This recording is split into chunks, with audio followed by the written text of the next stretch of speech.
So thank you everybody for joining us for this information session on City Council Bill 25-0066. The purpose of this meeting is to just explain how the bill functions. I'll note that this is not a public hearing. This is just an information session to give folks the opportunity to find out exactly what the bill does. And if you wish to participate in the Planning Commission's scheduled hearing in the future, you'll hopefully be in a better position to do that.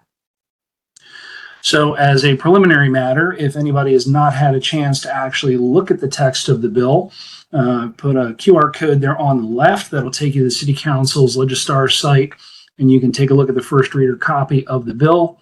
And if you'd like to play along, looking at the zoning code itself, that's Article 32. The QR code on the right will give you that opportunity to open that.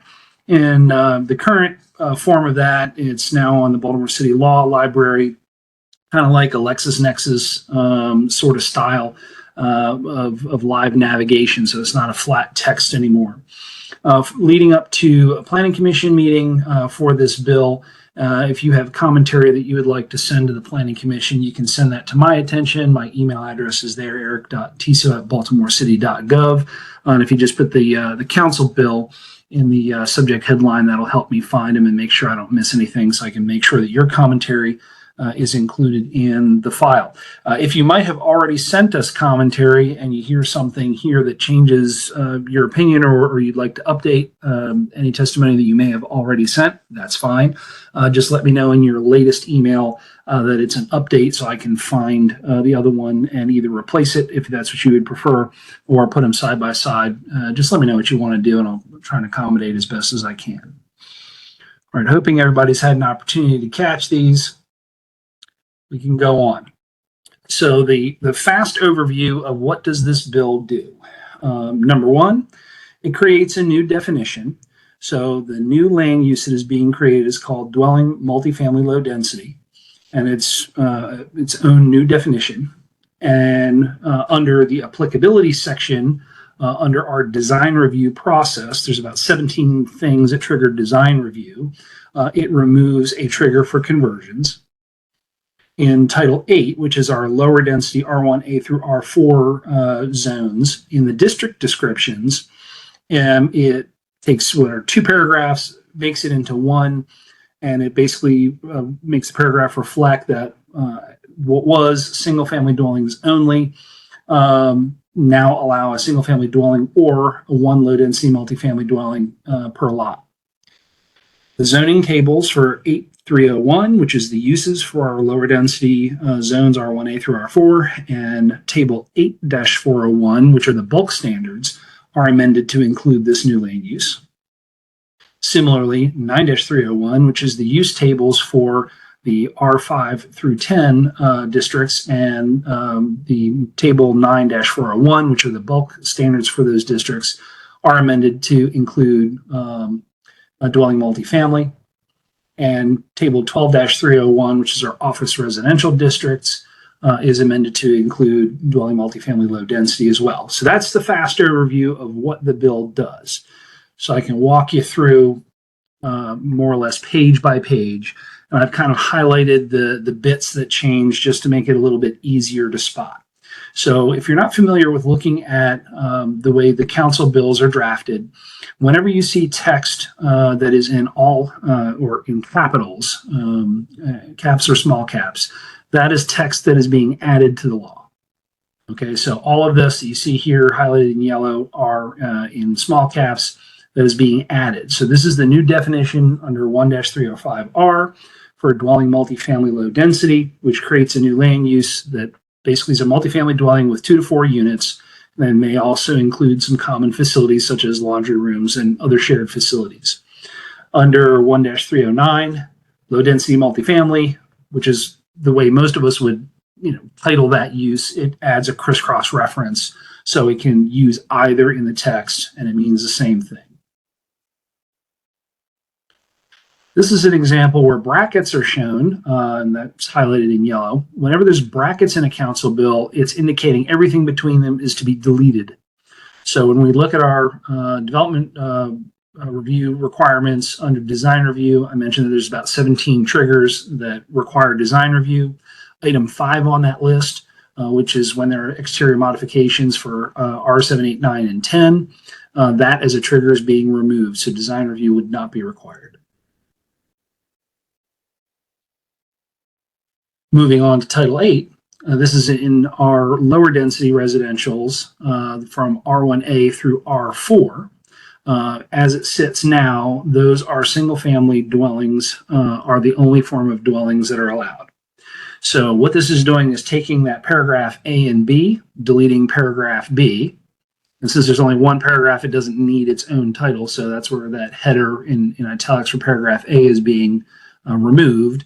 And then the single remaining paragraph would be in the districts described in the subtitle, residential development is limited to either one single family dwelling unit per lot or one low density multifamily dwelling. So it's now allowing those low density multifamily dwellings as an expected feature for our lower density residential zones.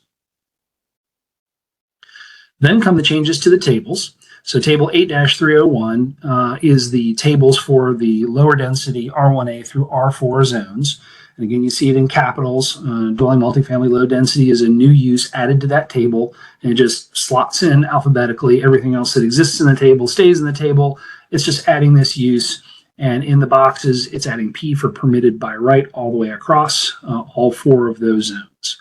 In these tables where you see a P, it's permitted by right. Where you see a CB, it's conditional by the Board of Municipal and Zoning Appeals, or BMZA.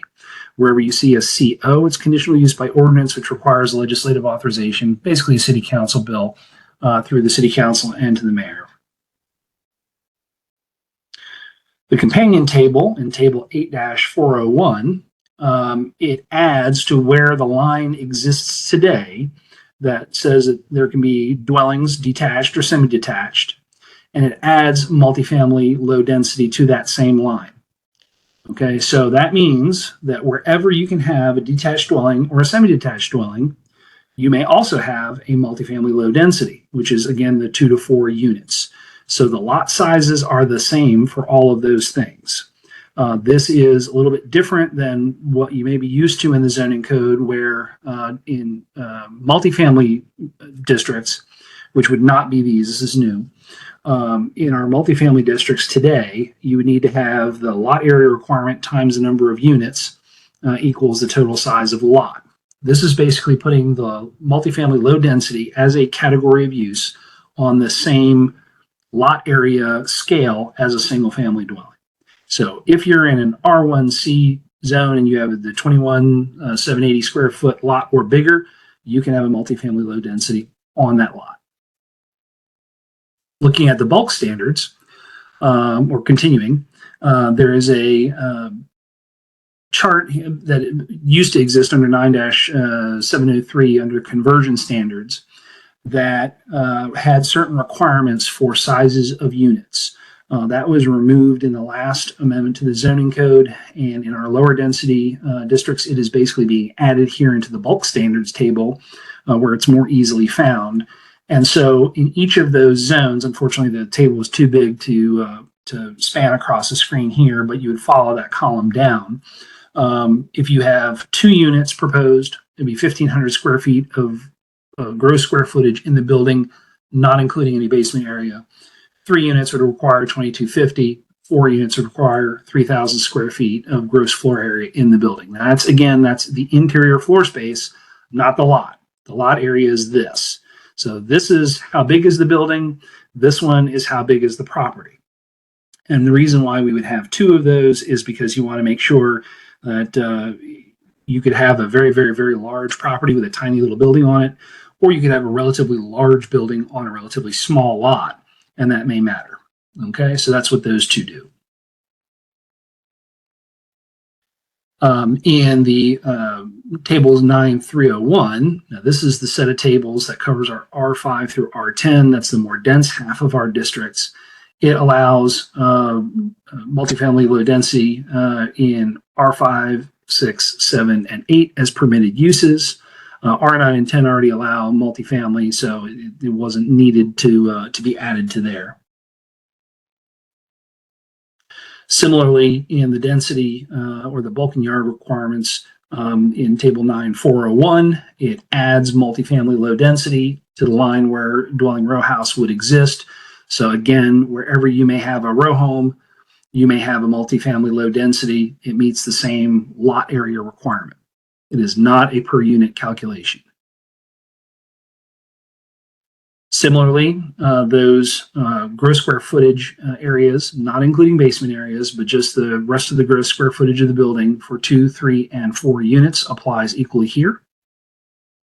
And then throughout the rest of the table, it just adds multifamily low density wherever a multifamily dwelling would exist. So that's where you get your height, your lot coverage, impervious surface, minimum front yard. It's all mirrored throughout. So 2 with our yards. And then that's just where that footnote 8 was with the interior gross floor area requirements where you can't include the basement area. Lastly, Table 12301, this is for our office residential districts. We have permitted and conditional uses. It adds that use into the table, inserting it in line, and allows it to be permitted by right. So that is the fast overview of what the bill does. I will stop sharing now so I can see the controls. And I see we have a number of participants. So I'm happy to take questions. And again, I'll emphasize this is an information session. So this was designed to let folks know what the bill does so that you're going to be better prepared to participate when the Planning Commission or council hearings are scheduled. So basically, this is a functional thing, but not a testimonial. Please save your testimony for the Planning Commission or for the council. They're the ones that need to hear that. With that, at the bottom of the screen, there's the raise hand feature. If you would like to send us a comment, you can do that in the chat function. We'll be monitoring that with some of my staff that are here as well, but we're happy to take any questions at this point. And I see a CJW. I'll be pressing unmute, and it's coming your way. Hi, can you hear me?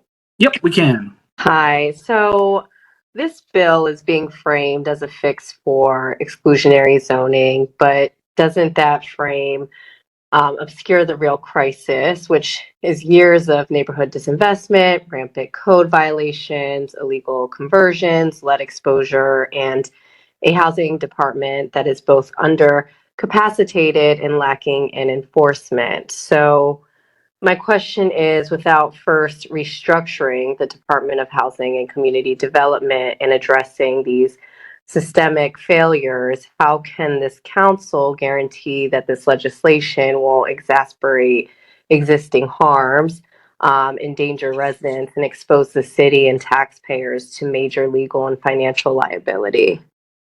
Well, that's a good question for housing, but it's not really subject to the bill. So I can explain what the bill does. Yeah, but the bill, if you're not addressing code enforcement, it is relevant. So I would disagree. That's fine, but that's what I'm trying to, again, clarify. This is just to answer questions on the mechanics of the bill. That's important testimony, but the Planning Commission and the council need to hear that. So please send that to me in writing so I can share that with them for their consideration, please. For sure. And then when you present these bills, you refer it and you consult with different departments. So was the Department of Housing and Community Development involved as you were drafting this bill together? I did not draft this bill. It was referred to the Planning Commission for comment, so housing will comment separately. Okay. So you're not able to address, because it's involved, like it's something that's very relevant to this bill. So even the Planning Commission can't address that at all? The Planning Commission makes their own determinations and housing will comment separately. Okay, because it's a question and then I don't feel like it's being sufficiently addressed. Okay, well, that's how the council process works. They introduce a bill, they refer it out to a number of agencies, the agencies respond, and then that's reported back to council in their committee hearing. Okay, thank you. You're welcome.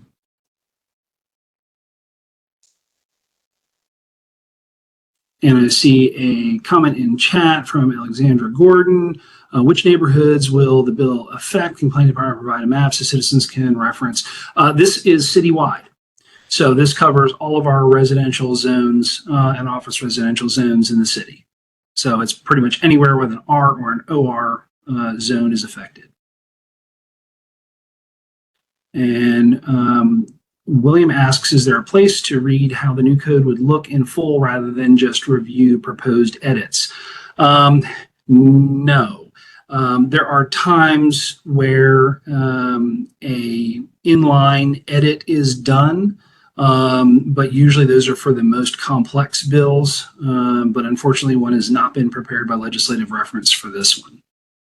The easiest way to do it would be to print a copy of the first reader bill and then open the zoning code and kind of compare them side by side in line. Elisa's question is, what are the timelines for DHCD hearing, Planning Commission hearing, council hearing? So housing doesn't have a hearing of their own. They're a commenting agency. We have not yet scheduled this for Planning Commission hearing.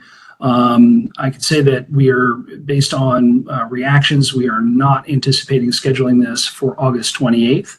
The next opportunity would be Thursday, September 18th at the soonest for Planning Commission, and council sets their own hearings, but they would need to have the Planning Commission's report first in order to do that.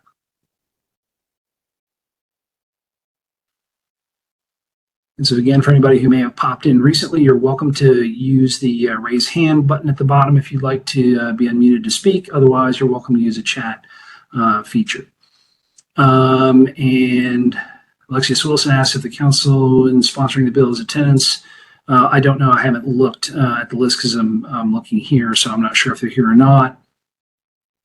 And could I repeat the second vote? Given the substantial impact to neighbors, we would likely need to take this issue to our association for review and prepare for responsive votes. Okay, Brenda, I'm not sure exactly what the question is, but there's going to be some time before this comes to Planning Commission, a month or so. So you should have time to poll your community, and please send me the comments so that I can get that in front of the Planning Commission for their review. Phaedra Stewart asks, are there any neighborhoods that would not be impacted by the bill because of existing covenants? So covenants are a private land agreement between owners. If you have a covenant, it is blind to the city. We are not participants in that. We do not enforce it. We don't get to read it. It's not our business. That's between property owners. So theoretically, if you had something that would prohibit multifamily, then that would be a privately enforced issue. Keandra Pryor, hello. How would this bill interact with communities with housing covenants? Okay, the same thing. Housing covenants are private agreements, so the city doesn't see that, nor do we enforce it or get involved. And comment from Ms. Moronic, could a typical row house be converted into 2 units under the floor plan sizes in this bill, provided it meets the gross floor area requirement of 1,500 square feet, which is not atypical. Some of the smaller of the historic row homes may fall under that, but the more modern ones, yes, it would most likely meet at least that requirement.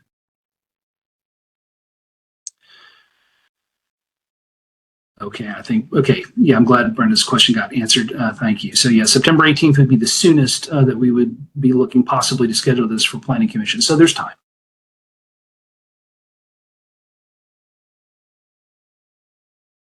Okay, there's some hands that are up, so I'll go to that. Esther Fleischman, push the button to allow you to unmute from your side.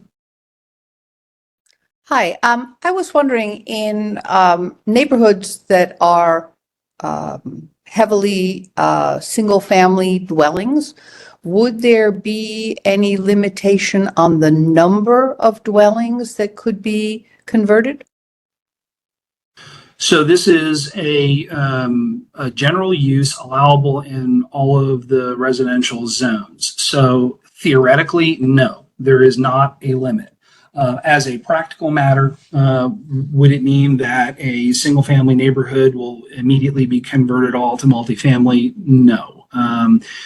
it'll be as the market dictates, more or less. So the potential gets created, but it's not a certainty. If you don't change anything with your property, nothing changes with your property. But it is possible that every house that's for sale could be converted into a multifamily dwelling. Is that right? Theoretically, that would be the maximum extreme, albeit remotely unlikely. Did the council that drafted this bill consider that and how it would affect neighborhoods and people wanting to move into the city? I'll let the council members speak to themselves, but I think that was the goal, is to make density more possible. Thank you. You're welcome. And Catherine Pugh, coming your way. Yeah, my question is along the same line.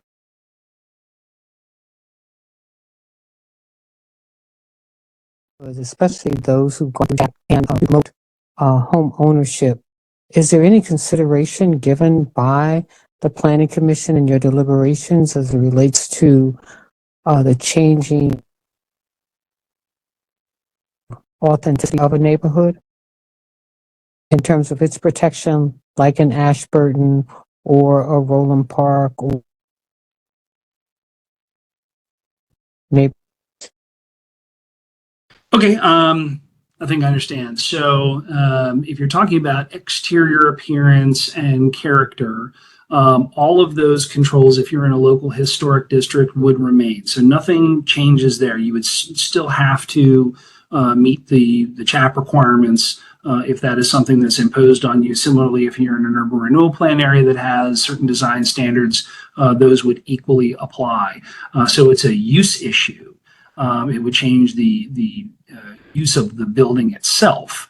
Now, it might prevent an expansion or something along those lines, but otherwise, it's a use concern. But it would create a density and more need for parking spaces and so forth in the neighborhood. Am I correct? It could. So the Planning Commission heard another bill that was 25-00, either 664 or 65. One was parking and one was bulk amendments. And that bill actually looks to remove required parking. So it may depend on the outcome of that bill. In the zoning code currently, dwelling units of 3 or fewer do not require parking. So if there were a case where there was a 4-dwelling unit that was proposed and the other bill did not make it through, then they might need to provide that extra parking space. So they would have to do that. And if they can't, that would be something they'd have to deal with either by way of a variance through the zoning board, or they just wouldn't be able to have that extra unit. Okay. And finally, I would hope that the plan would take in consideration people moving into communities because they want that certain counties do have that create single family neighborhoods. I should include Hanlon Park and other neighborhoods in Winslow, the neighborhood. Are you all trying to create a density throughout the city, or because this was a city that was built for almost 800 and some odd thousand people, and yet you have a population of 500 and some odd thousand. So there's vacancies all over the place, and especially in certain areas. Protecting the lack of density in certain communities so that that doesn't occur, that you lose the authenticity of those communities and the integrity of them? So as written, this would enable multifamily low density dwellings in all zones. So you're right that would be a change that didn't exist up to this point, and I would encourage you to write your thoughts to the Planning Commission and to Council. Yeah, well, we're doing that, but Okay. I just want the in fact, I think we've gotten several letters from the Ashburn community because we've sent it out to folks who are really disturbed by such a bill and really feel threatened in terms of the ability community that is more suburban-like, but at the same time, a city dwelling. Understand. Thank you. Thank you. Going to Joan Floyd.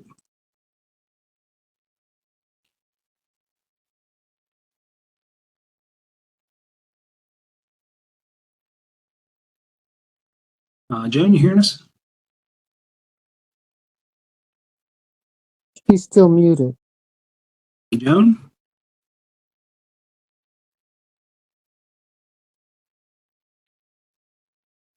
Not hearing you if you're talking to us. You have to unmute from your end as well. Right.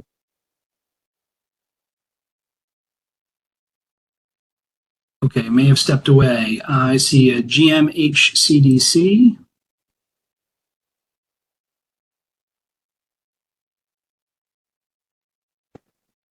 Hello, thank you. Fonda with Greater Mount Holly CDC. I have a question as to what the impetus behind the proposed changes. Sure. So I think there's an interest in increasing density, which will help create naturally occurring affordable housing.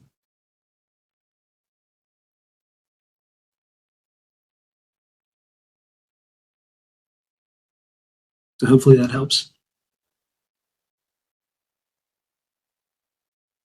Okay.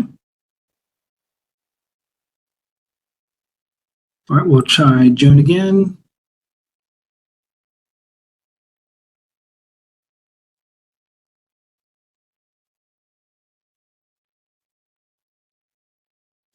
All right, Joan, I'm hitting unmute from my end, but you also have to unmute from your end. If you're calling on a phone, you may have to hit *6 if you don't have a keyboard like on a computer.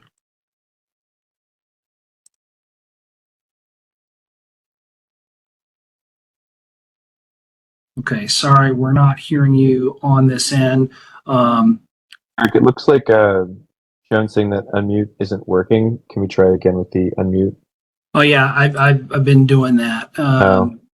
Yeah, I'm sorry about that, Joan. Not sure what's going on there. You can send commentary in by the chat or email me, and I'll be happy to try and help you there.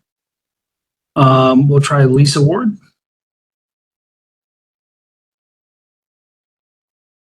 Yes, I have two questions. The first is now going back to the city's website, the city council's website.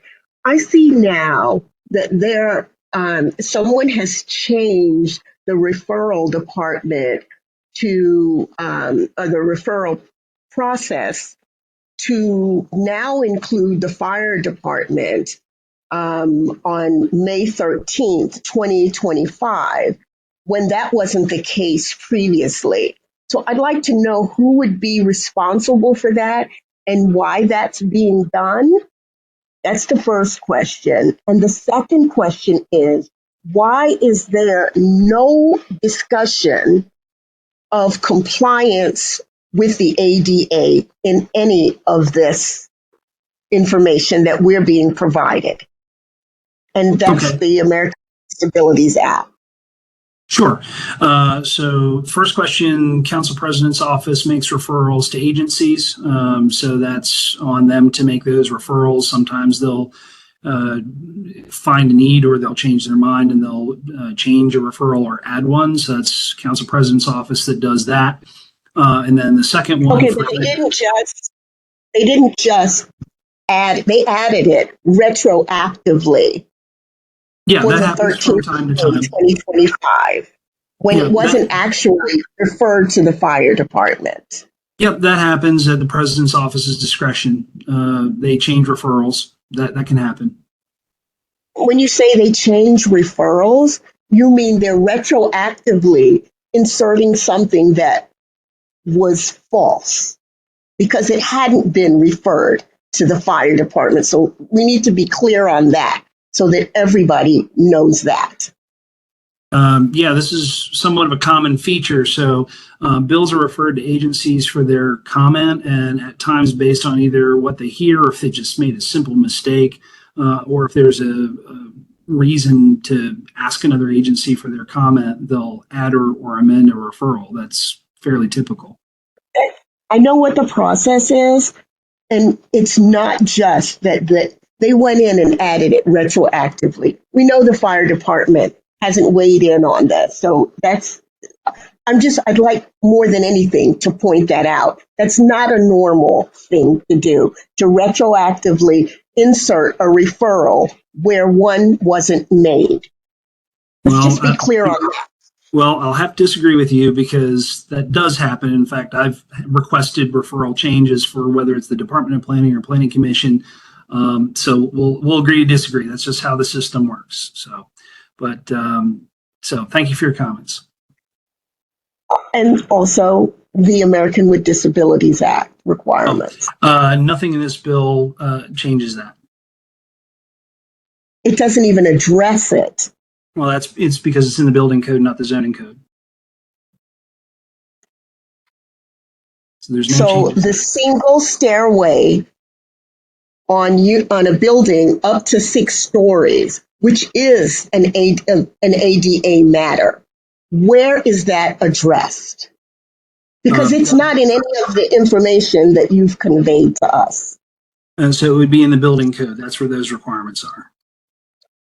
No, that's not where those requirements are. That's federal law. You have to comply, and we need to see some evidence that you've not only complied with it with regard to the building structures themselves, but also with respect to parking.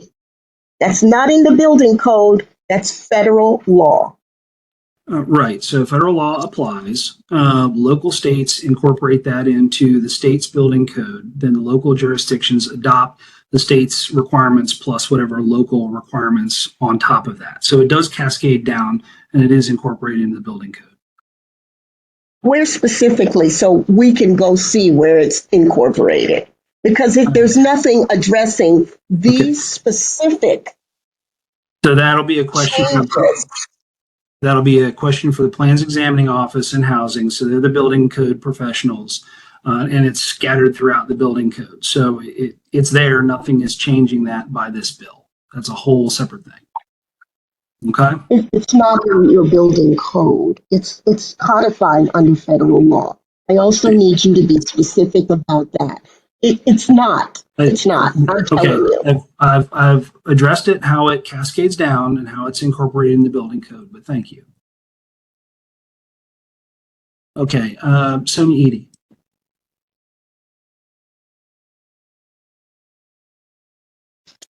Good evening. Hi there. Yes, I was at the hearing last week on Friday and was very disturbed about, these 3 bills that y'all are passing. But to this bill here, I see it as a concern with the city and density. A lot of the disinvestment that happened in our communities over the last, 3, 4 decades, that we've lost a lot of home ownership and single family dwellings. And because of the vacant lots, and y'all are trying to take these vacant lots now, instead of bringing back single family homes and making them affordable, for home ownership to help increase the population, but also the tax revenues for Baltimore City. Y'all are taking the direction of the density, which goes towards the developers. And so having that type of an impact on our communities where the homeowners we lose out. Is there a question on how the bill works? So this sounds like testimony which the Planning Commission needs to hear. I don't vote on the Planning Commission. So the question is, are y'all considering, instead of trying to use this bill as affordability to bring population back, are y'all considering building or what building single family homes could do to help support the tax base of Baltimore City versus the density, whether you're calling it low density, but if you're talking about you can bring this type of density in a whole block or a whole neighborhood, then it's not low density, it's high density. And so is that being considered when you talk about infrastructure? You're talking about the parking, and in that other bill, that parking bill, when y'all are saying that those requirements changing where a developer building a parking building does not have to build parking per unit, or I mean the minimum, or they don't have to provide parking at all. So these are drastic changes. You're talking about trash, we're talking about public safety. A lot of these things needs to be discussed before you can talk about just bringing this high density as a means of combating the affordability.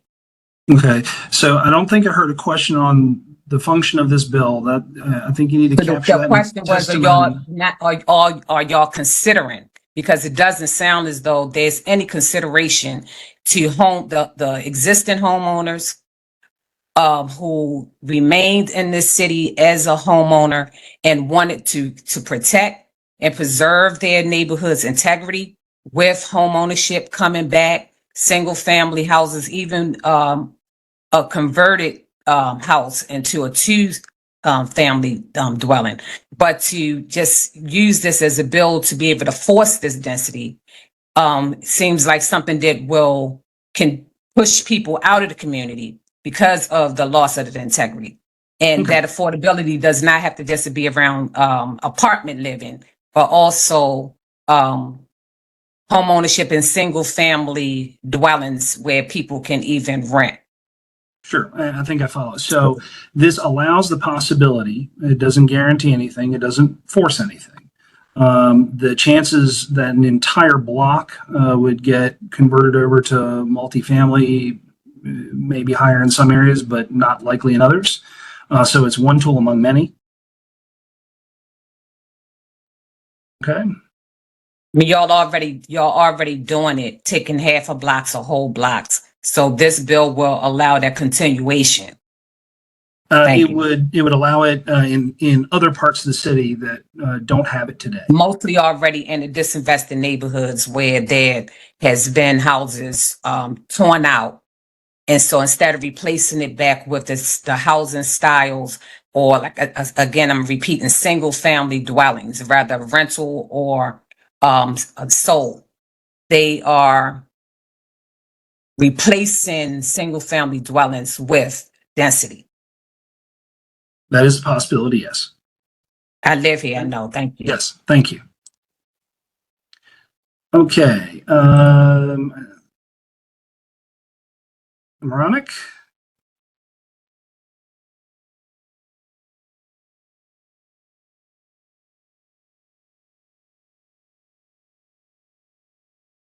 Ms. Moronic? You have to unmute from your end.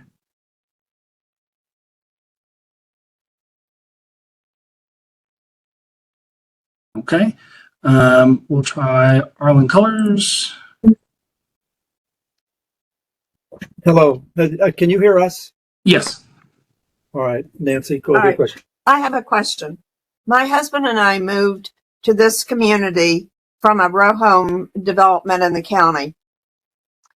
We purchased a property that was zoned R1 and in a neighborhood where all the homes are R1. We moved here for the space that it provided. Now, that was part of the price that we paid for this house, to have that space. And so what I'm asking, I don't know if I don't understand what's going on.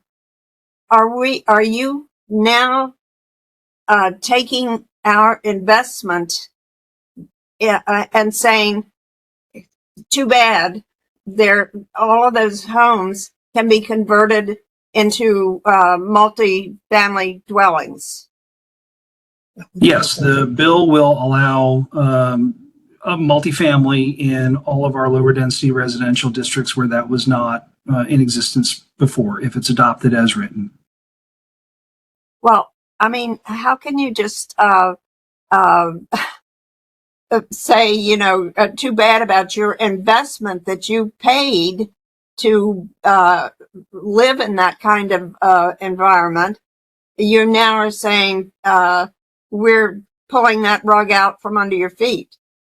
Sure, that it's a policy decision that's being contemplated, so I would definitely encourage you to comment. So send your letter by email to me, eric.tiso@baltimorecity.gov, and we can get that in front of the Planning Commission, okay? Who is that to be addressed to? To Eric, ERIC. Okay, you were the person speaking. We have it. All right. Oh, you Thank have it? you. Okay. All right, sure. It seems unlawful to me that could even occur. Okay, Peggy Rice.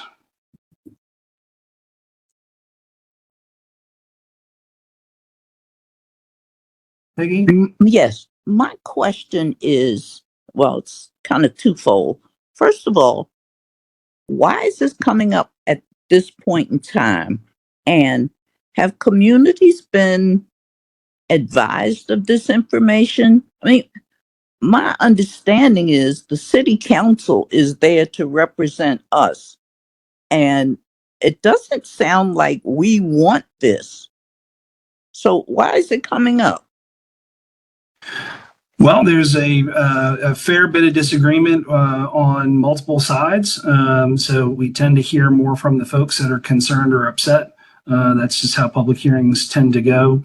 But I would definitely encourage you to send your comments to us so that we can get that in front of the Planning Commission. Because, fair minds can agree or disagree. It's not always a one size fits all. So I'd encourage you to write into the Planning Commission and to Council. Well, were any communities or neighborhoods asked about or was any input solicited from any communities? So I can't speak for the council members involved, but it's my understanding that they did do outreach, but they'll have to speak for themselves. I don't want to presume to represent them. Okay. Okay, is there any way we can stop this other than sending the comments? Well, that is how you would want to do that. You would want to send your commentary.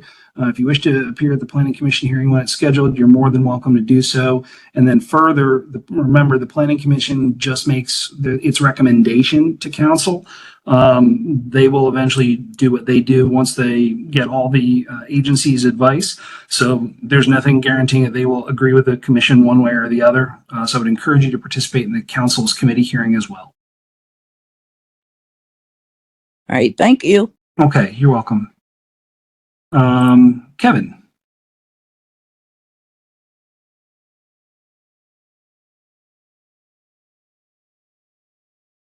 Kevin, you got to unmute from your end.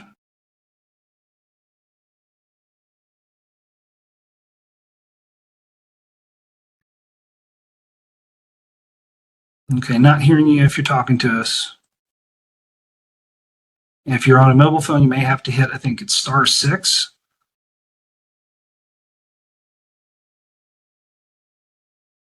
Okay, Kevin, sorry, we're not hearing you. If you have the ability to put your comments in the chat, that would be helpful as well. Donna Cleary.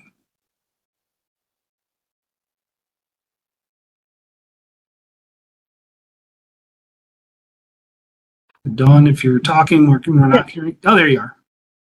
Can you hear me? Oh, yeah, yes. Hi. I testified a year and a half ago. Came up and Ryan Dorsey. Okay, you're breaking up on us, Dawn. Try again.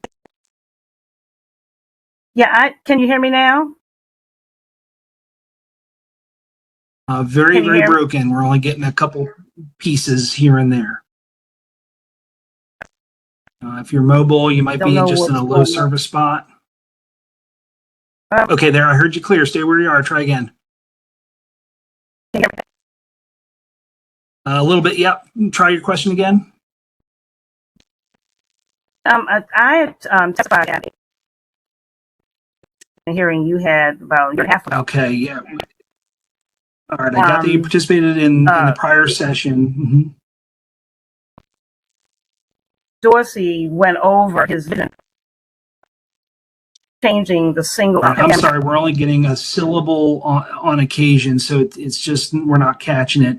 If you have the ability to type your question in the chat, we can answer it there, but we're only getting fragments of words. Sorry about that. We'll try Alexis Wilson. Hi, Eric. Can you hear me? Yes. So my question is, I attended the meeting on August the 7th where the the council members represented their bill and gave additional insight on the bill to kind of help the residents kind of Baltimore City residents understand what's being proposed. Will that be done for this particular bill since it's it has more attention than some of the others? Will Yes, they have an opportunity for that? Yep, we're planning on doing the two-parter just like the other bills. So the first time it gets scheduled will be to present. Basically, I'll redo the show. In fact, I'm probably going to use these slides as the core of it to present that to the Planning Commission. They'll take testimony from the public just like they did there. And again, that's why this is just to answer questions to help people prepare for that. The opinion side of it, please say for the Planning Commission because they're the ones that get to vote. And then at a subsequent meeting, after they've had some time to synthesize everything that they've heard, thought through, then they'll do a voting session later. So yes. So gotcha. So there will be one of those open sessions coming up Yep, soon. that's the plan. Okay, so that's I can tell you that makes because of the volume response, we're not anticipating scheduling this first one for August 28th. It'll be later than that. So the next meeting would be Thursday, September 18th, is at the soonest. So just stay tuned for that. And I'll put in a plug, and if my teammates could drop the Gov Delivery link. For anybody that hasn't signed up for Gov Delivery, it's a automated email system that you can sign up for the topics that are of interest to you. The Planning Commission and its agenda are one of those, and that way you'll get our agenda in your inbox and you'll know what's coming. Okay, great. Were there other questions for us, Alexius? Nope, that was it. Thank you so much. Okay, thank you. Sherry Brown.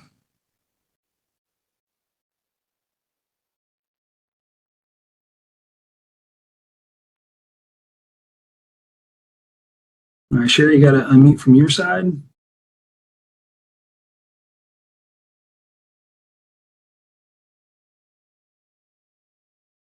Okay, if you're talking to us, we're not hearing you. And the Gov Delivery link was just dropped in the chat. Thanks, Justin.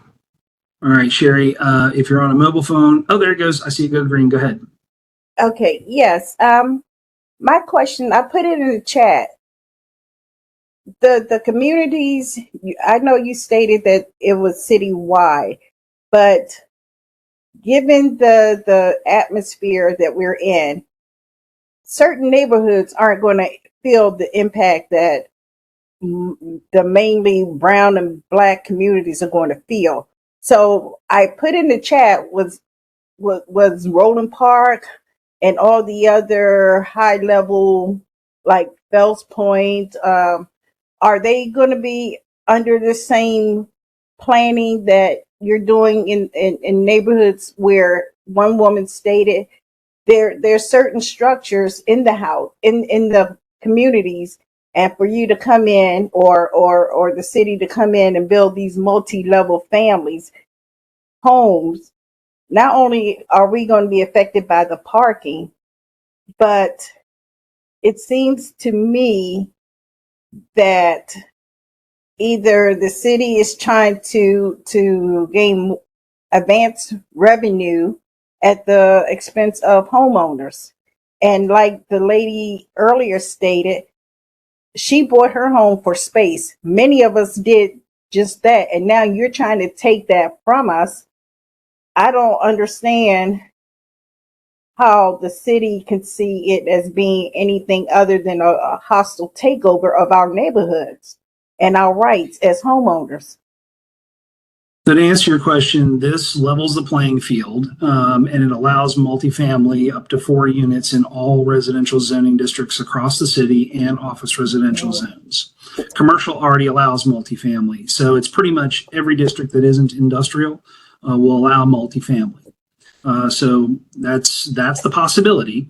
Now, what is the probability? That'll be up to the market demand. So just because it is enabled doesn't mean that it has to happen. By zoning, you're allowed to have a fence around your property, but it doesn't force you to build a fence around your property, but you're allowed to. Now, will everybody in the block put up a fence? Maybe, maybe not, but it's possible. Okay. There's a Pamela.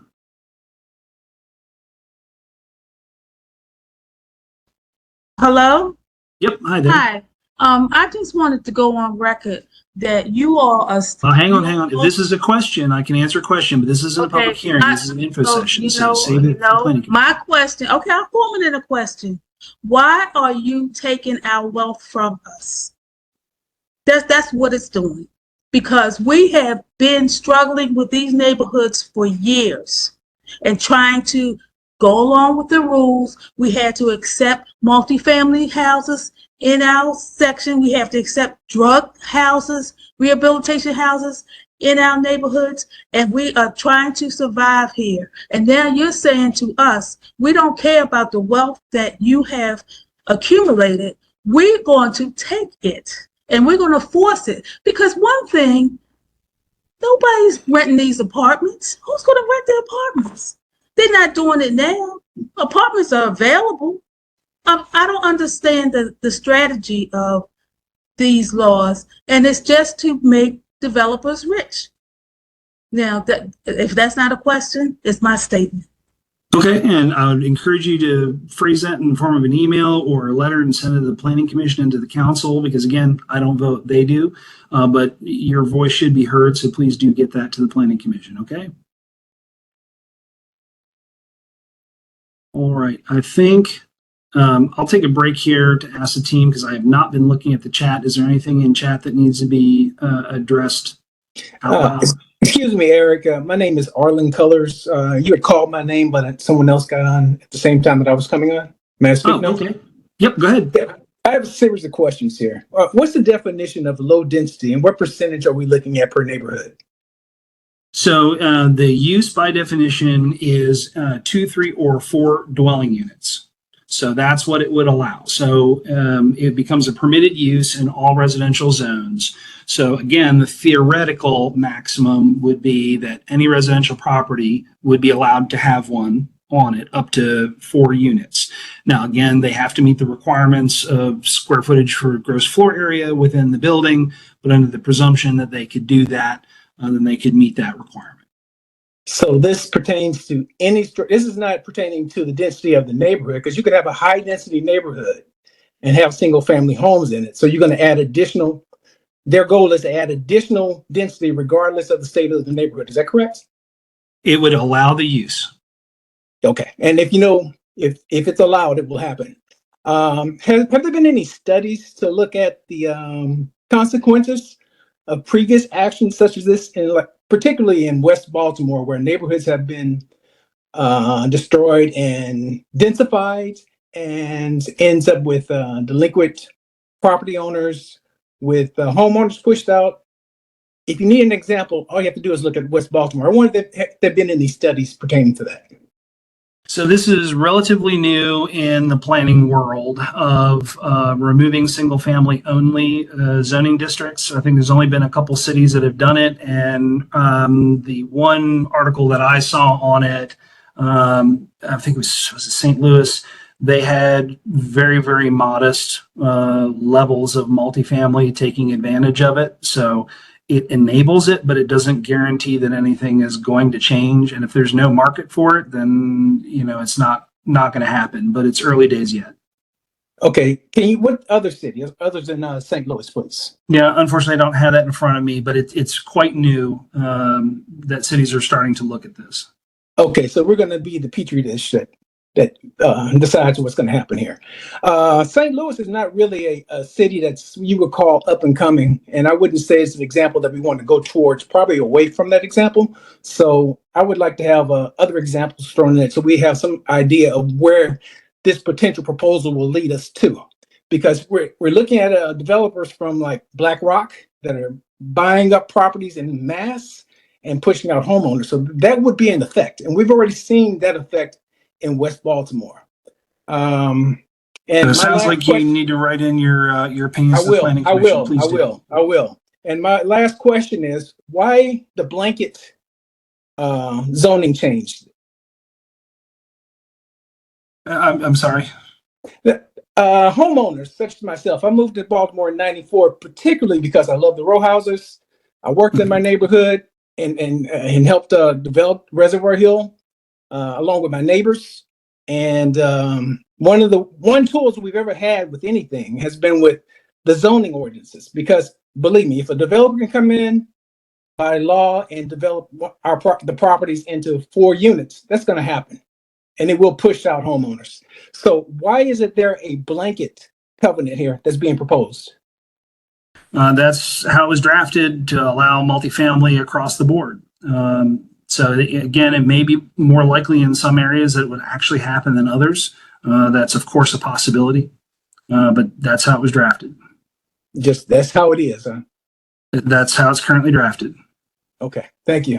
Mm-hmm. All right, I think we've heard from everybody again. Team, were there any comments in the chat that we did not hear aloud that needed to be acknowledged? Or are you guys able to get that all in the background? Austin, Justin, anybody? The deadline for submitting testimony, is that 48 hours before the hearing? Yeah, I would recommend by the end of Tuesday would be optimal. I do my absolute best to try and get all testimony that hits my inbox. I've even had testimony like within an hour of the start of the hearing. My only limitation there is me physically being able to save it and upload it so the commissioners can see it. If you are not able to get comments to me by Tuesday end of the business day, and when I do get them, I do reply to the sender to acknowledge receipt. Then I would recommend appearing and bringing a paper copy just in case I was not able to upload that for the commissioners. All right. I think I've heard from most people. Javon Pinchback. Yes, I'm sorry. Can you hear me? Yes. Alrighty. I have a question. So 2 nights ago, and I put this in the chat, but I wasn't getting a response. So 2 nights ago, my security camera picked up a gentleman from what was a group home, but is now a group home in my community, that was going through our alleys, trying people's door handles of their cars and looking in cars. We've had these issues before where people from this group home are coming and breaking in our cars.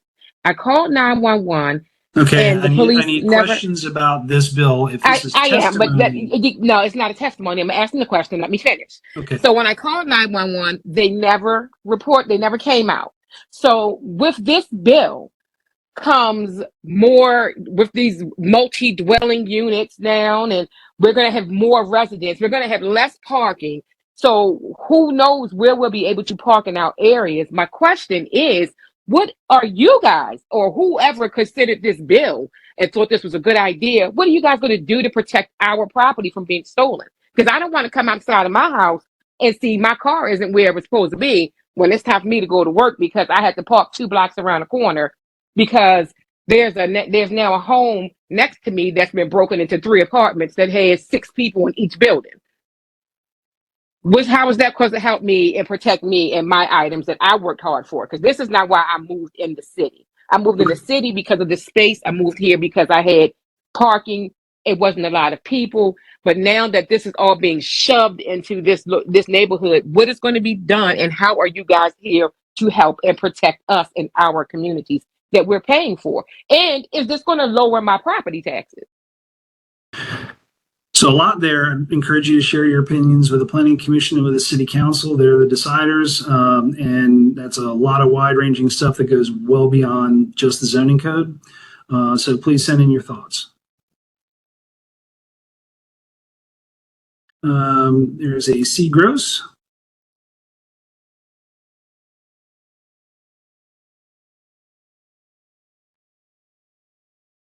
C. Gross.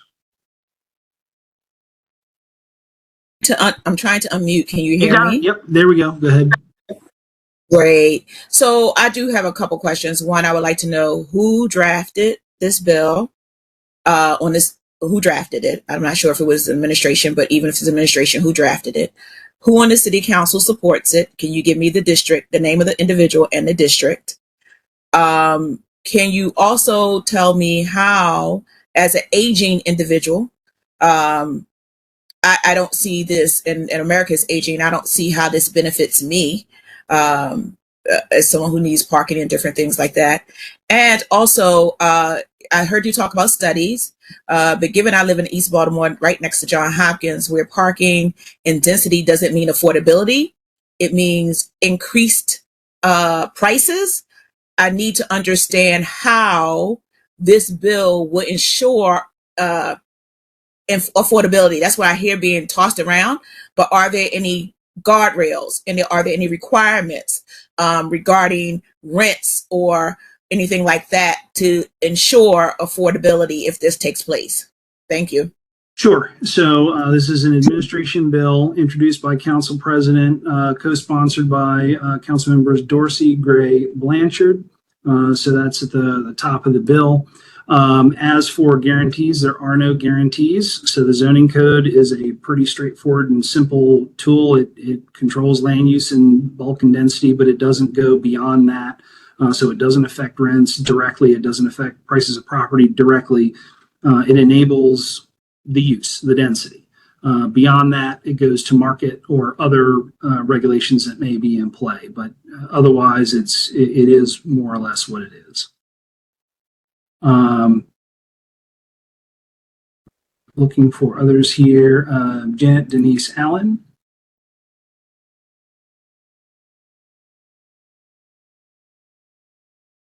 Janet, you have to unmute from your side.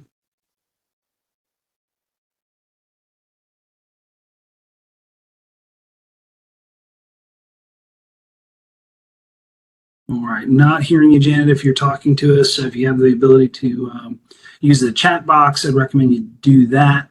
Otherwise, if you can, oh, there you go. I see. Go green. You found it. Okay, great. I live in a homeowners association. So does this bill trump our covenants in the homeowner association? Is one question, and another question is, why does it seem like you are prioritizing multi-unit housing over home ownership and not looking at the real cause where we have decreased population, which would be the drug corners, the crime, and the lack of amenities and good educational systems?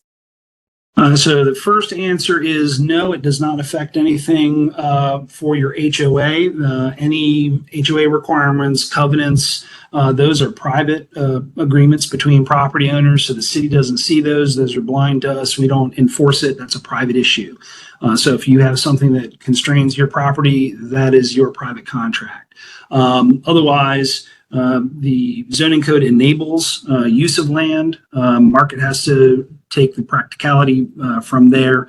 And so it's one tool among many. Is there any way that a community can be excluded from this zoning law? As an individual community, no. So what it does is the zoning code affects a particular zoning district. So, if you're in an R4 zone, there's many R4 zones scattered across various neighborhoods in the city. So it affects all of one zone the same, regardless of what neighborhood it's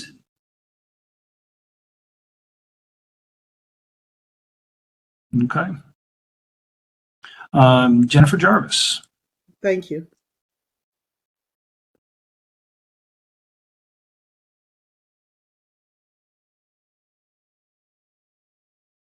So Jennifer, you have to unmute from your side.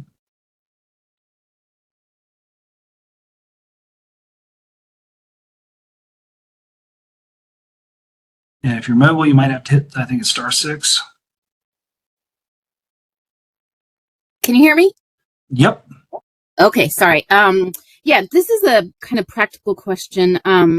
This is one of, is it 5 kind of related bills that are proposing to tackle zoning reform? Yes. And to me, it's so hard as a community association president to kind of explain and kind of predict how these bills are going to affect us, because we don't really know, like, they kind of work in tandem, but they're all separate bills. So what is the reason for that? Like, it's so hard for me to understand, like, okay, if this one passes, but this one doesn't, this is how it's going to, these are the potential impacts. I find this really, really frustrating when trying to understand how this is going to impact my neighborhood. Thank you. Yep. So what I'd recommend is reach out to your community planner and or to me, and I'm happy to translate that for you, because again, they're different bills that do different things, and one, the other, all or none. Yeah, but they all relate to each other, right? Because one talks 100%. about the setbacks and one talks about the lot size. You know what I mean? So they're all related. Yeah, 100%. So we're happy to help translate that for you, and if one makes it through and another was doesn't. there a reason why it's not just in one bill? Because then we would know, okay, if this one passes, if it passes, then we know this is what's going to happen. But right now, if this one passes, but 0064 doesn't, or vice versa, then like it's just impossible to kind of. Yeah, I hear really, you. That's how the sponsors drafted their bills. Okay. Thank you. You're welcome. All right, I have a few minutes left here. Trying to look for folks we haven't heard from yet. Renee.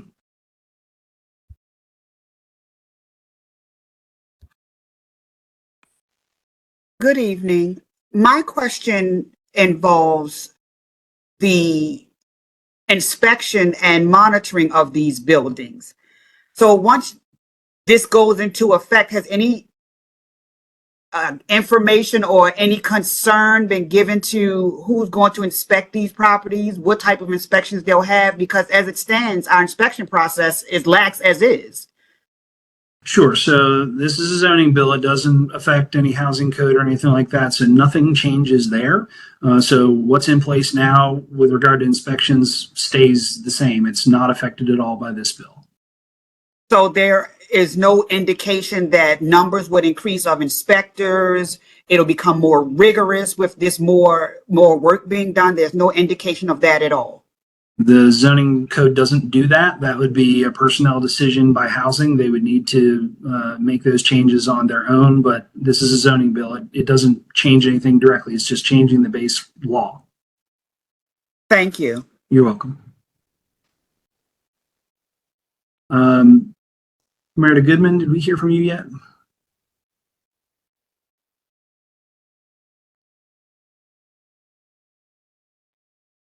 Ms. Goodman?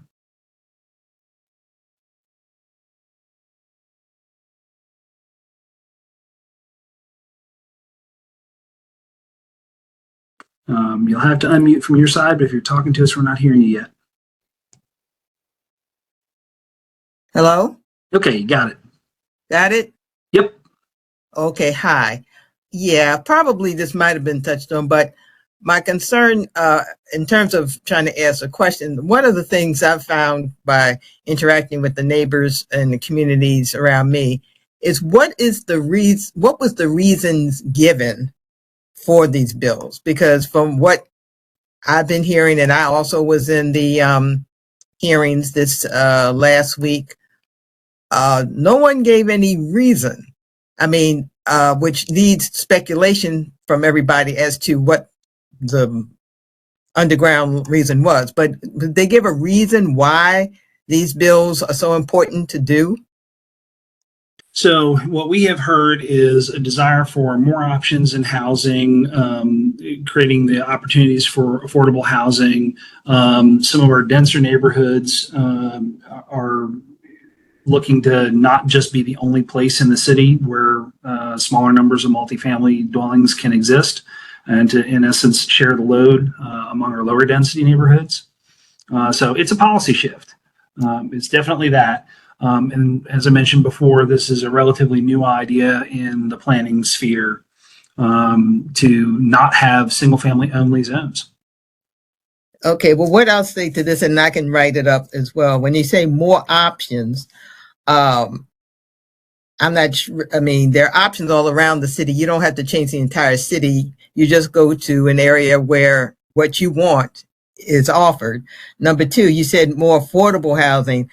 I don't, I work for a housing counseling agency. And one of the things we promote for home ownership is that actually paying a mortgage is less money than paying for an apartment. So making more apartments is not making it more affordable, especially if you're going to be putting apartments in certain neighborhoods, which are in certain neighborhoods. So that's not going to make housing more affordable. Number three, I even read somewhere that was, I won't say the person, but someone in the administration that mentioned that this would help with home ownership. That does not help with home ownership. So I just don't understand that. And my last question is this: as far as you know, in developing these plans or these bills, did anyone actually connect with somebody who deals with home ownership on a regular basis? Because from what I could see and read, I didn't see any home ownership agencies involved or contacted. But as many people said, it seems that those who can make a profit off of more density, those seem to be included or involved. But as far as you know, was anybody who could provide expertise from about home ownership and what homeowners look for or home buyers look for were they connected or involved in drafting these bills? I'd have to defer to the council members. I know Councilmember Dorsey was doing some research in that area, but I can't speak for him. I think one other thing I will share when we talk about options and home ownership. So what we have seen, or at least I have seen at the zoning board when conversions have come through, where somebody will have a relatively large building, especially one of the bigger 3-story row homes, and it's too much space for them. But they can make one floor flat as a second unit and have an income stream and keep ownership of the property and still live in it. So that is a possibility. And again, this is zoning. It enables a use, but it doesn't guarantee an outcome, right? So there's nobody saying that that's the guaranteed only option, but it is a option that could happen. Okay, and definitely stay in touch with the Planning Commission and council with your recommendations, please. Okay, and one last thing. At this point, do you recommend, I know you said send our comments to you, but should we at this point reach out or send letters to the sponsors of these bills? Yes, both. Because the Planning Commission will make a recommendation to council, but council will, of course, do what they do once they've reviewed all of the recommendation and taking testimony. So absolutely, reach out to all of them. Okay, so you all don't necessarily send them over to the council, our letters, or do you? No, if they're addressed to the Planning Commission, they stay with the Planning Commission. So yeah, please do send separate commentary to the council. Okay, thank you. You're welcome. All right, I have a few minutes. I do have a hard stop at 6:30. Let me roll back up. Melissa Robinson, I don't think we've heard from you yet. Yes, hi, good evening. Two questions. One, I know you had mentioned that there will be that in-person opportunity for everyone to come into in September. What was that date? So the earliest it could be, the Planning Commission meets every approximately 3 weeks. It gets a little crazy around holidays and January, February because of capital improvement planning. But September 18th is it's always the Thursday. If you look at the Planning Commission's webpage, there's a published schedule that's there, and we post our agendas as well. So we're not intending to schedule this for the August 28th meeting, I can tell you that. But I'm not sure when it will be scheduled just yet, so stay tuned. Sure. And the second half to that was, will there be any like official notification out, like, hey, we're having this meeting, or you're suggesting that we go to this public planning website to get the official notice? So you can always double check the Planning Commission's agenda that gets posted. I recommend signing up for the Gov Delivery service. And that way, I know a few different agencies use it, and you can pick and choose the topics that you're interested. And so we send the agenda to both just the specific Planning Commission agenda, and we also send it to our list for the Compass, which is our own agency newsletter. And that's over 17,000 unique emails. And if you get bored of it, you don't want it, you can change and add and subtract your subscriptions over time as you see fit. Okay, makes sense. Thank you. Please encourage your neighbors to sign up as well. Absolutely. Okay, Bartholomew.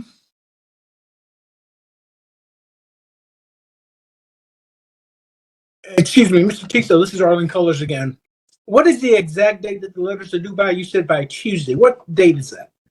Well, it would be the Tuesday prior to whenever it is scheduled. So 2 days in advance, just to give me a chance to download it and physically upload it to where the commissioners can see it. So sooner is better. Thank you. And Lethal, are you out there? You have to unmute from your end, though.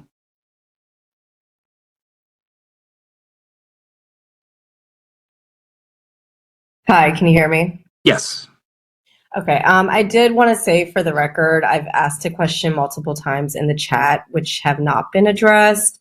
So I don't want community concerns that are in the chat to be dismissed. So I'm just flagging that. But my question is, given the overwhelming opposition voiced during this hearing, can you outline the next steps in this process? Because I want to make sure the Department of Planning is held accountable. So my first part of that question is, what criteria will the Planning Department use to form its recommendation to the City Council?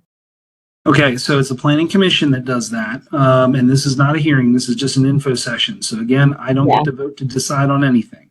So you'll need to watch for when it gets scheduled for the Planning Commission, though your comments should be addressed to me because I staff the Planning Commission and I'm the funnel to get them that commentary. So the commission will schedule it. They will hear, from everybody that wishes to participate, and they'll formulate their decisions from there. And then again, that's a recommendation to council.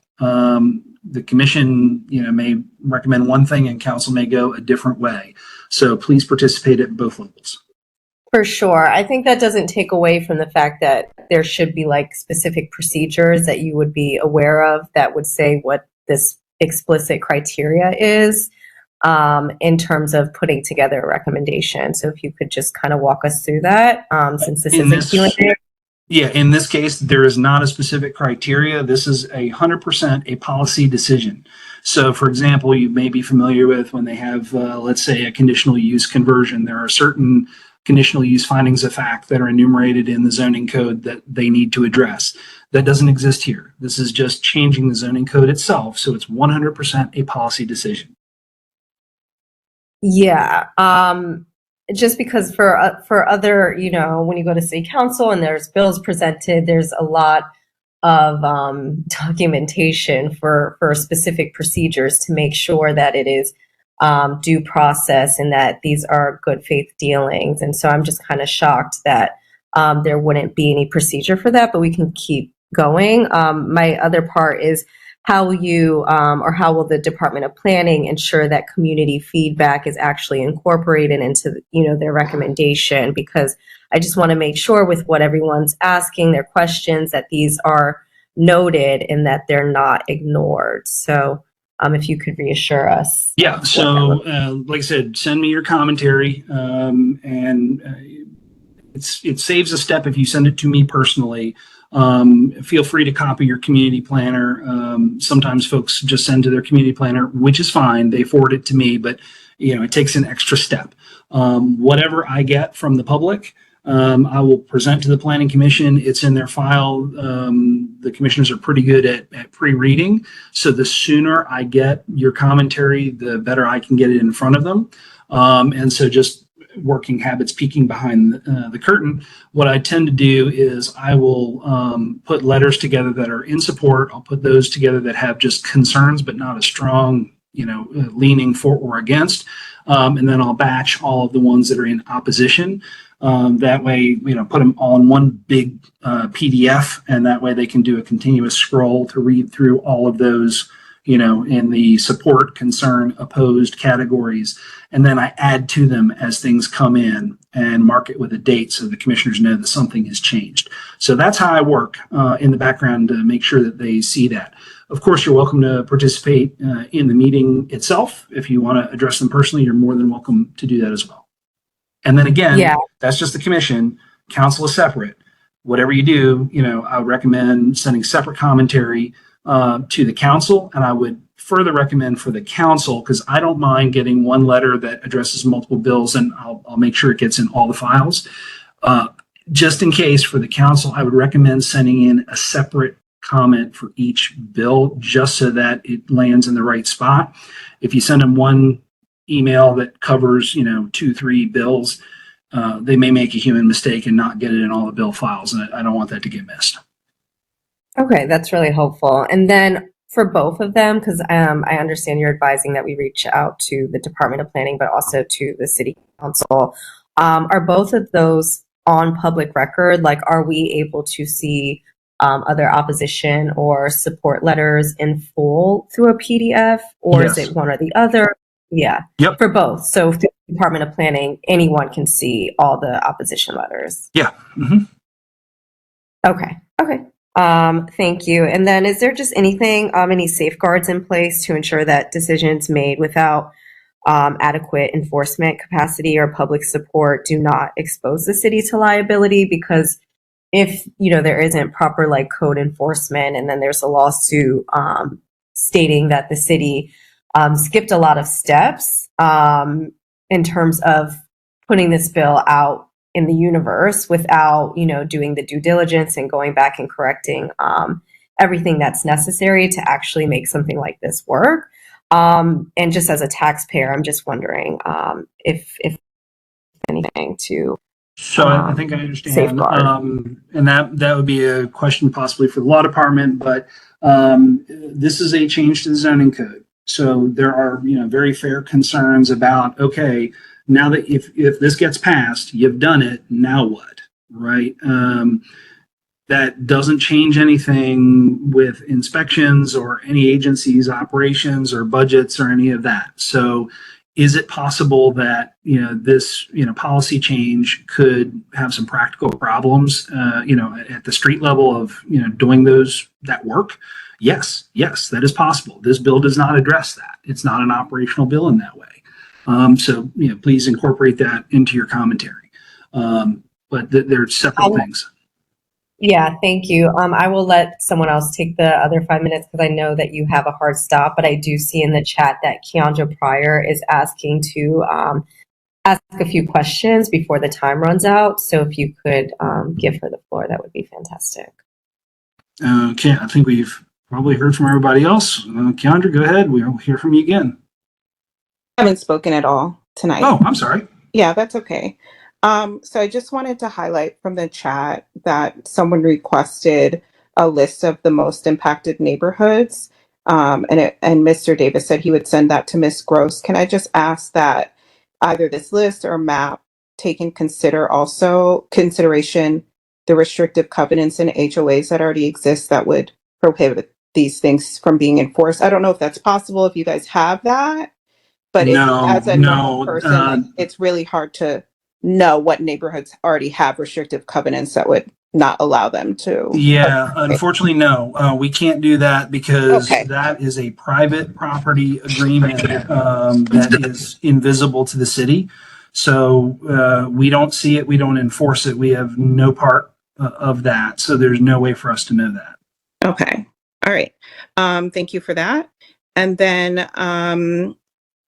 if residents are able to make exterior modifications and conversions without review, how technically, and maybe this is a question for the city council as I say this, will CHAP be enforced? Because usually the way that CHAP is flagged is because they have to request this through the processes that exist.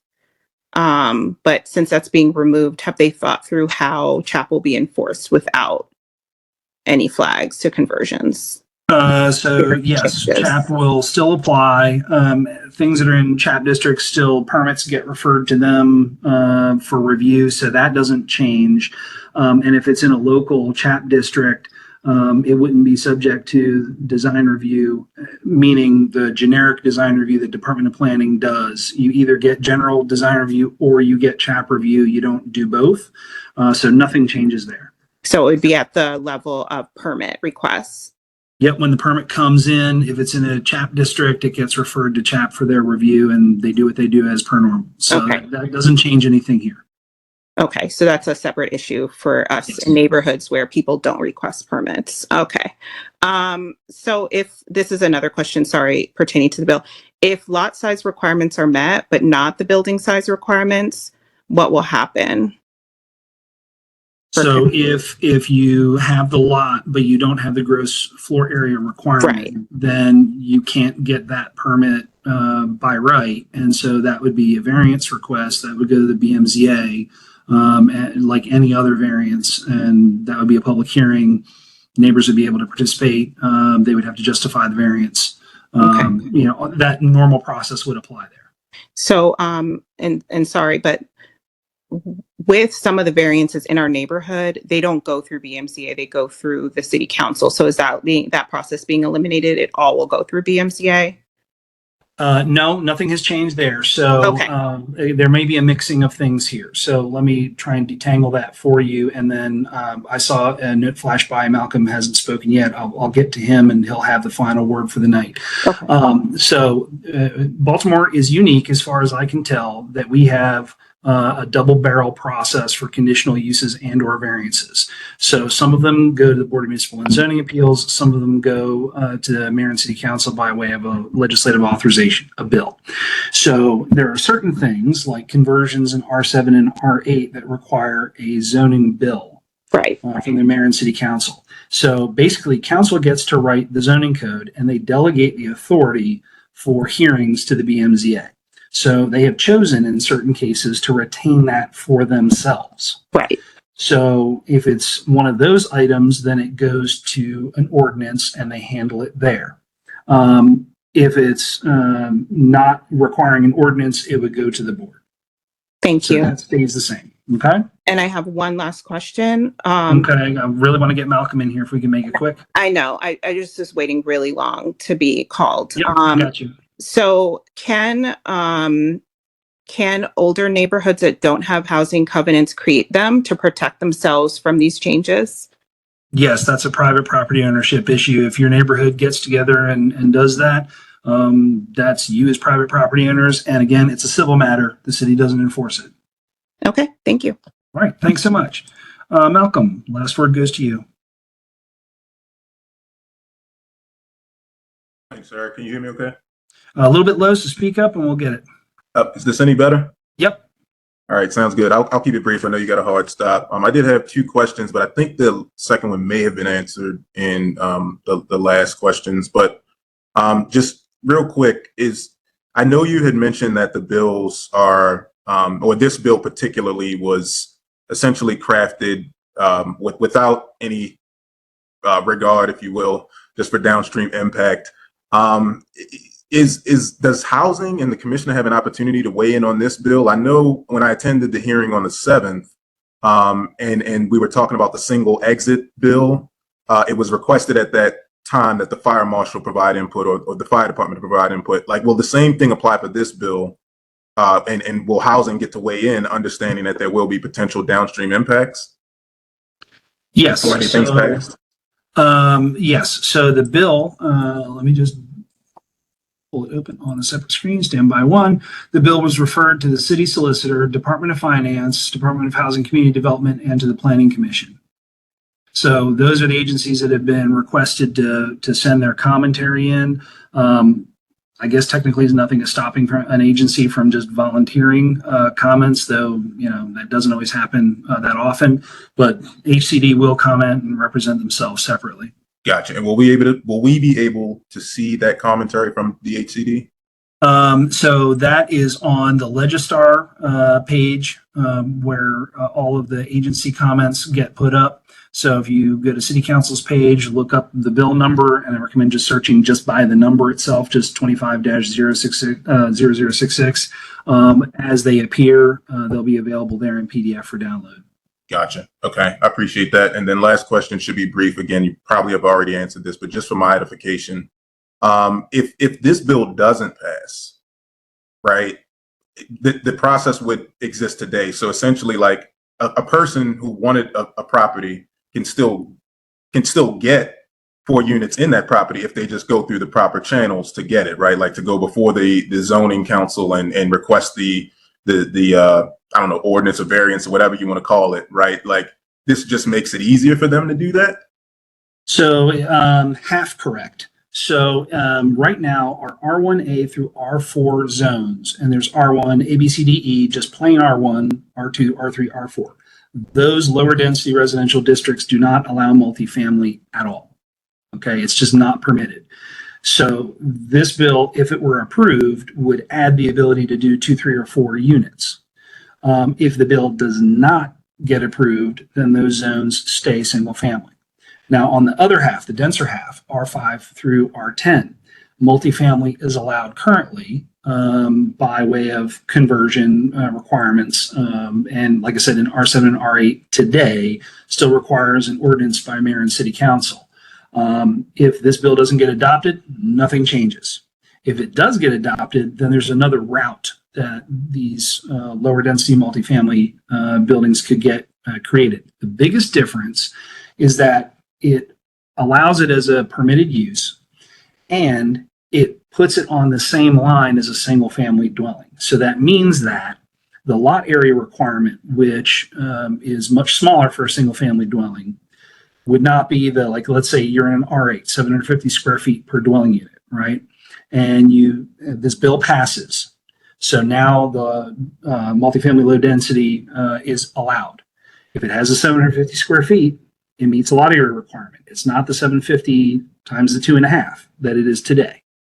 Okay, so it greatly reduces the friction because a lot of the lots don't have all of the square footage required. And so that's where they end up with variance requests. Does that make sense? That does. Yeah. So yeah, it is a significant change, but it's a different change. So R1A through R4 does not have any multifamily currently, unless it was there from, before the current code. But they would get it if this bill passes. And in the R5 through 10, it creates an alternate path for density. Okay, so it does affect both sides. Yep, I got you. Yeah, the insignificant piece around the change for R5 through 10 is subjective. I think they need to discuss with the community, but I appreciate you providing that context. Well, I wouldn't say insignificant. I think it is significant because it reduces the lot area requirement. So it reduces the friction, as it were. So it would eliminate the need of many of the typical row home lots from needing a lot area variance. Yep. Okay. Yep. Now, again, one of the other commenters mentioned this as well. What if other bills in the package get approved? Okay. That could affect things as well. So you kind of have to look at them all separately. And if you have other questions, please feel free to send me email, Eric, eric.tiso, T-I-S-O, at baltimorecity.gov. Please look at the Planning Commission's webpage. Our schedule is posted there. I recommend everybody sign up for Gov Delivery to get the Planning Commission's agenda. Please send us your commentary to the Planning Commission. All of it, send it to us. Of course, you can always change your mind as you learn more things. If so, just flag that and I can replace or update. I try and be as flexible as I can with that. I do recommend when you reach out to your council, please contain each bill in its own letter. I just want to make sure that, if you batch thoughts of 2 or 3 different bills into one, it may not make it into one of those files. Okay. So thank you all for coming out tonight. We'll look forward to your continued participation. Have a good night.